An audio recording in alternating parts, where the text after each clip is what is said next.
네, 그러면 지금부터 5대 권력기관 개혁 정책 제안과 관련된 기자회견을 시작하도록 하겠습니다. 안녕하십니까. 저는 더불어민주당 남양주변 국회의원 김영민입니다.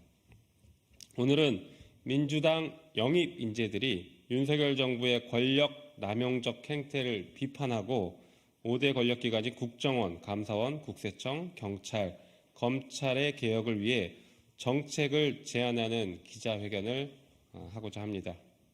아직 검찰개혁이 완성되지 않았습니다. 검찰개혁 시도가 있었고 노력이 있었으나 윤석열 정부 이후 검찰 독재 국가가 되었고 저희들의 작은 성과마저 원점으로 혹은 그거보다 더 안 좋게 변했습니다. 후퇴했습니다.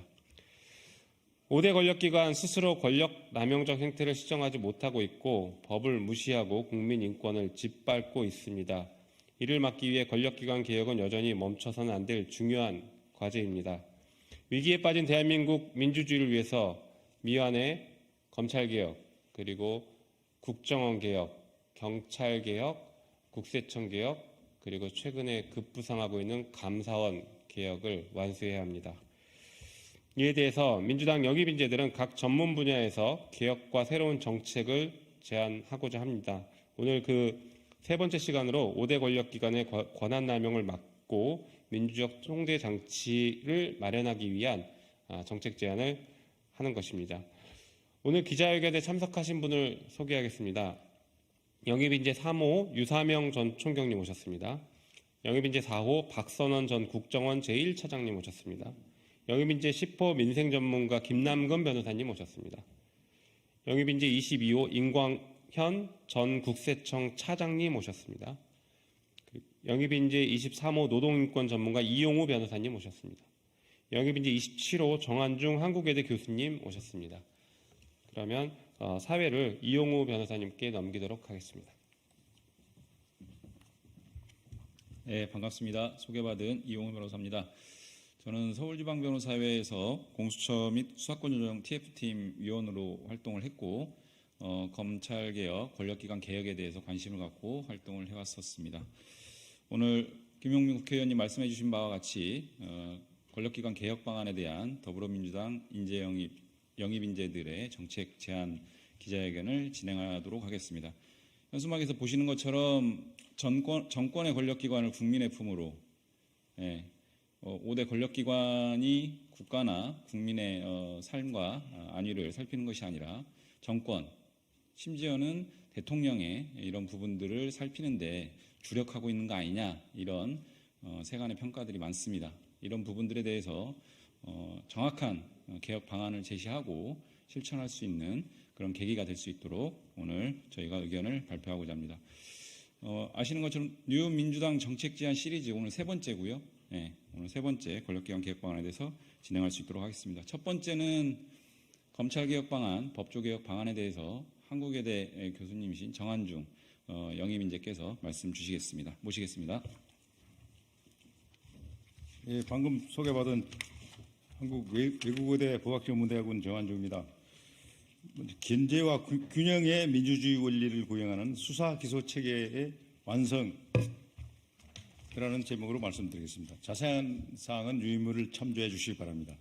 검찰은 역사적으로 경찰 등 수사기관의 수사 결과를 분석해서 그 기소 여부를 결정하고 법률 전문가로서 공소유지를 담당하는 전문기관이었으나 한국의 검찰은 특수수사 등 전문수사 분야에서는 방대한 수사 권한과 수사 인력 약 7천여 명을 보유하고 있습니다. 그래서 수사 지원과 정보 수집 등의 광범위한 수사 조직을 가지고 있습니다.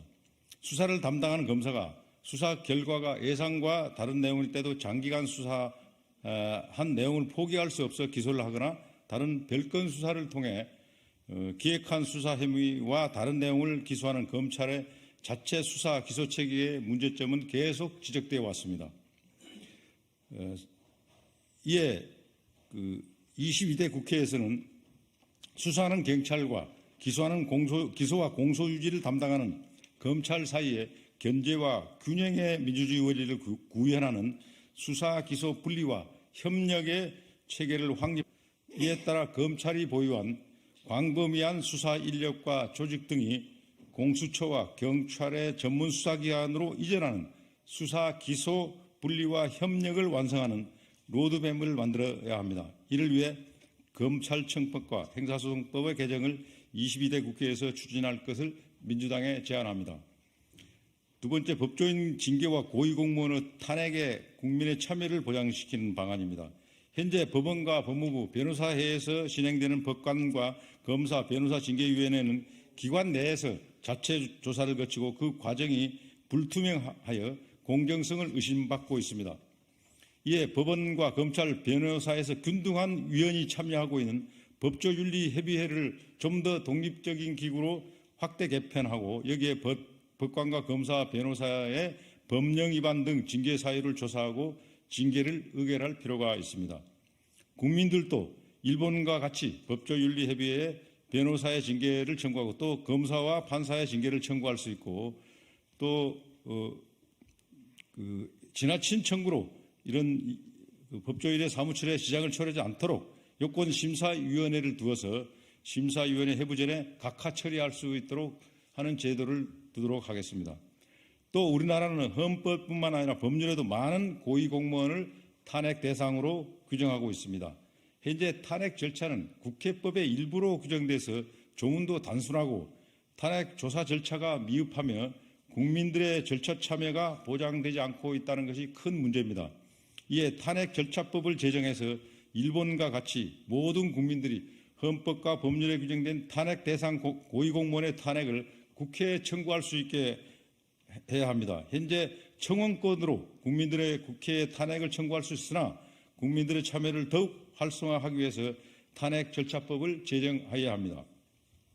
이상의 방안에 대해서 선진 외국의 운영 사례 분석과 예상되는 문제점, 효과를 검토하기 위해서 국회 차원의 연구를 거쳐 법관징계법, 검사징계법, 변호사법을 개정하고 또 탄핵 절차법을 제정할 필요가 있다 이렇게 생각됩니다. 이상입니다.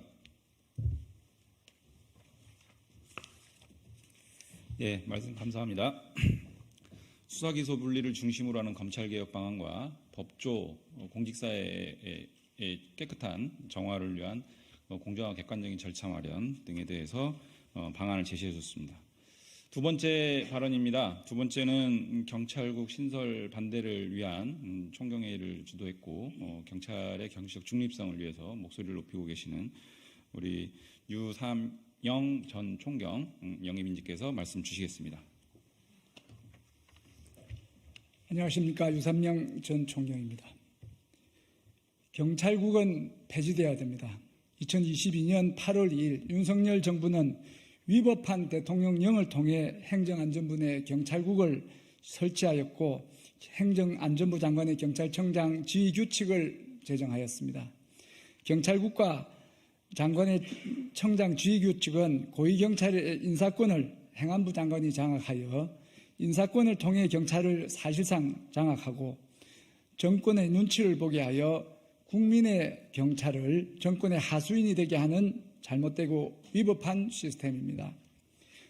지금 경찰은 경찰국 설치 이후 이어지는 파행 인사로 조직의 사기가 땅에 떨어지고 정치적 중립을 의심받는 행태로 조직 내부의 단식과 국민적 지탄을 받고 있습니다. 이재명 민주당 당대표 정치테러 사건의 수사에서도 경찰은 정치적 중립 의무를 망각한 채 정치적 편향성을 띤 수사 행태를 보여왔습니다. 이런 잘못은 경찰의 인사를 행정부, 행정안전부, 경찰국을 통해 정부가 통제하기 때문에 발생하는 것입니다. 경찰은 민주적으로 통제되어야 합니다. 행안부 장관이 경찰국의 인사권과 지휘규칙을 통해 경찰을 통제하는 것은 합법적이지도 않고 정치적인 중립을 훼손합니다. 국가경찰위원회에 의해 합법적이며 민주적으로 통제되어야 됩니다. 그래서 제안드립니다. 첫째, 경찰국과 경찰청장 지휘규칙은 폐지되어야 됩니다.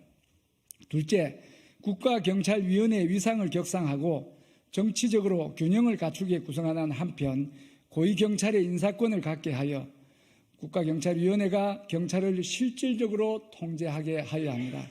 그럼으로써 경찰은 정권의 이해와 상관없이 오로지 국민을 위해 봉사하며 정치적 중립을 지킬 수가 있는 것입니다.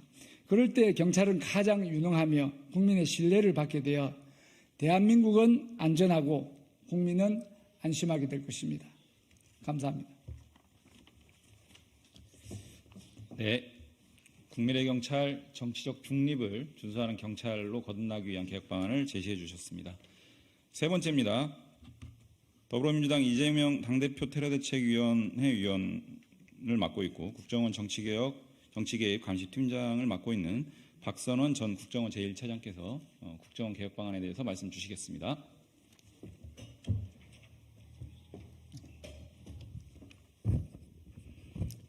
안녕하십니까. 영입인재 4호 전 국가정보원 1차장 박선원입니다.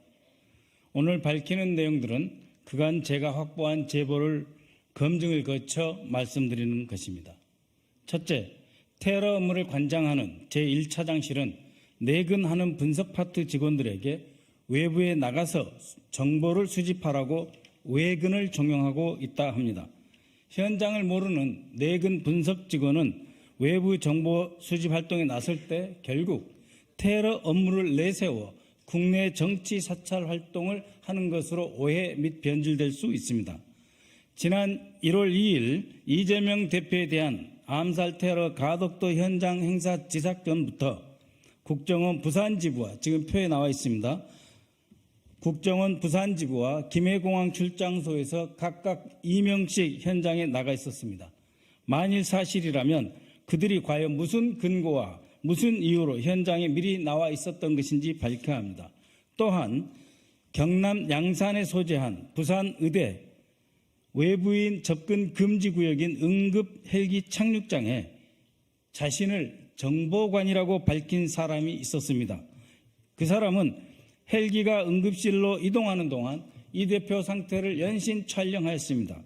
그 이유를 이 대표 생명이 경각에 달려있음을 확인하는 것이라고 스스로 말한 바 있다고 합니다.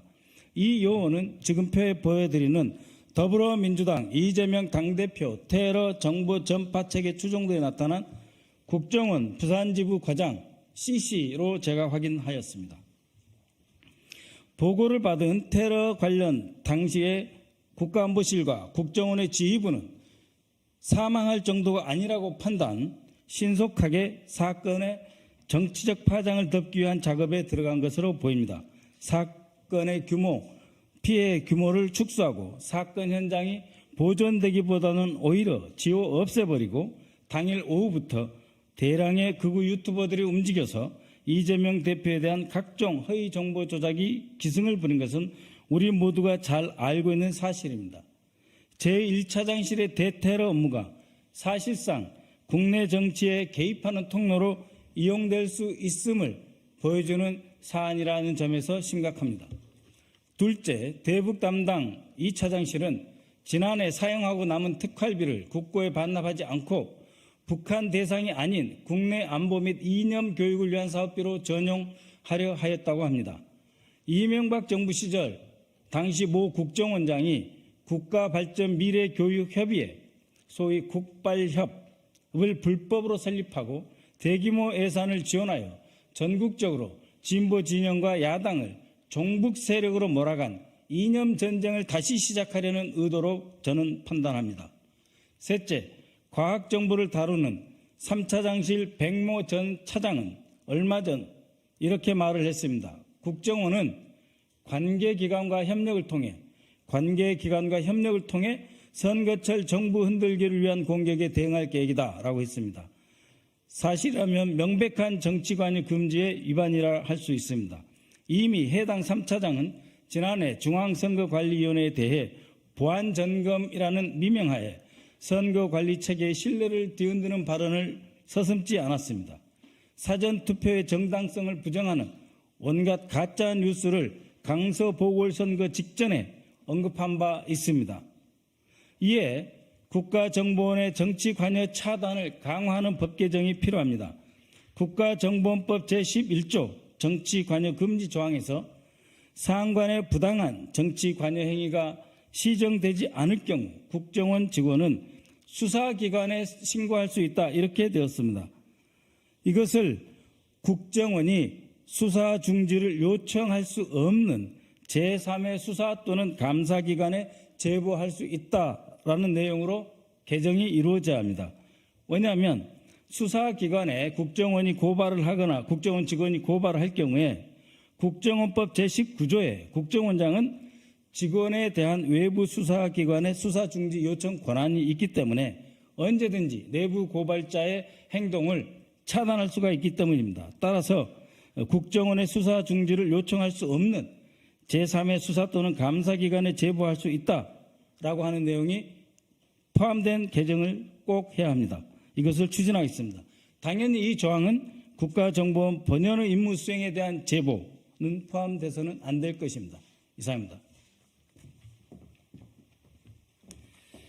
예, 사례를 바탕으로 해서 국정원의 그 개혁 방안에 대해서 말씀을 주셨습니다. 네 번째입니다.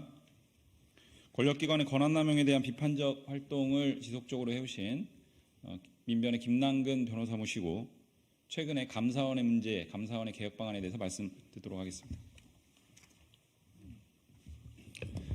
민변 부회장, 민변개혁입법 특별위원장을 했던 김남근 변호사입니다. 우리 헌법에서는 감사원의 정치적 중립과 직무의 독립성을 보장하기 위해서 감사위원들 사이의 합의제 방식으로 감사위원을 운영하도록 하고 있습니다. 근데 윤석열 정부의 경우에 있어서는 유병호 사무총장을 중심으로 해서 사무총장이 행정적인 지원만을 하는 게 아니라 감사 업무의 개시, 감사 결과에 대해서 사실상은 판단을 하고 외부에 유출을 하는 것까지 감사원부 전반을 감사위원 중심으로 감사원 사무총장 중심으로 추진한 다음에 감사위원들에게 추진 맞는 방식의 업무들을 진행한 바 있습니다.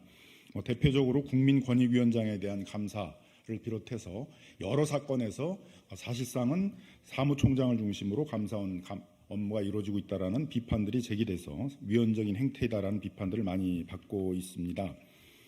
감사원은 감사위원회 합의로 감사 결과에 따른 이제 처분을 하게 됩니다. 그래서 하나는 조사를 하지만 또 한편으로는 준사법기관처럼 그 감사 결과에 대한 판단 업무까지 하고 있는데, 이와 유사한 법원의 경우에 있어서는 법원행정처가 행정 지원 업무만을 할 뿐 재판에는 직접 관여하고 있지 않은데, 감사원의 경우에 있어서는 사무총장이 사실상 감사 업무들을 지휘하고 감사 판단의 결과에도 개입하는 그런 위헌적인 행태들을 윤석열 정부에서 보여주고 있습니다. 마치 검찰총장과 같은 그런 위상으로 감사원 사무총장이 그 위헌적인 활동을 하고 있어서 이걸 바로잡기 위해서 감사위원들의 합의제 행정기관으로서의 그 위상이 제대로 잡히도록 하고 사무총장은 주로 행정 지원 업무를 하도록 하는 방식으로 감사원법을 개정할 것을 22구 때에서 꼭 추진할 것들을 민주당에 제안 드리는 바입니다. 네. 한 사람에 의해서 좌지우지되는 감사원이 아니라 헌법에 규정된 대로 실질적인 합의제 행정기관으로서 정립될 수 있도록 감사원법 개정 개혁 방안을 제안해 주셨습니다. 마지막 순서입니다. 국세행정 전문가이신 임광현 전 국세청 차장 모시고 국세청 개혁 방안에 대한 말씀 듣겠습니다. 안녕하십니까. 국세청에서 조사국장을 6번 담당하면서 주로 세무조사 분야에 근무를 했었던 전 국세청 차장 임광현입니다. 현 정부 들어서 언론사, 학원과 일타 강사, 태양광업체, 성남FC 후원기업, 대북 송금업체 등 정치적 세무조사 논란이 큽니다.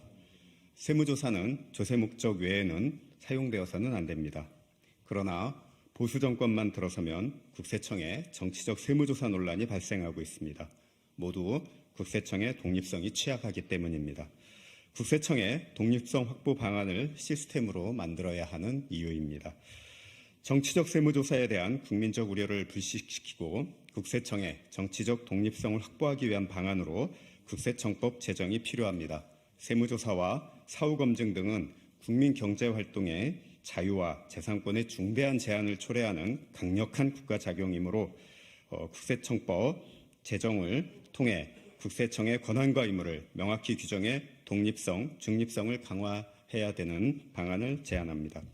국세청법의 주요 내용으로는 국세청장 임기제 신설, 국세공무원의 대통령실 등 파견 근무 제한, 부당한 세무조사 요청 시 보고 의무 부여 등이 포함되어야 할 것입니다.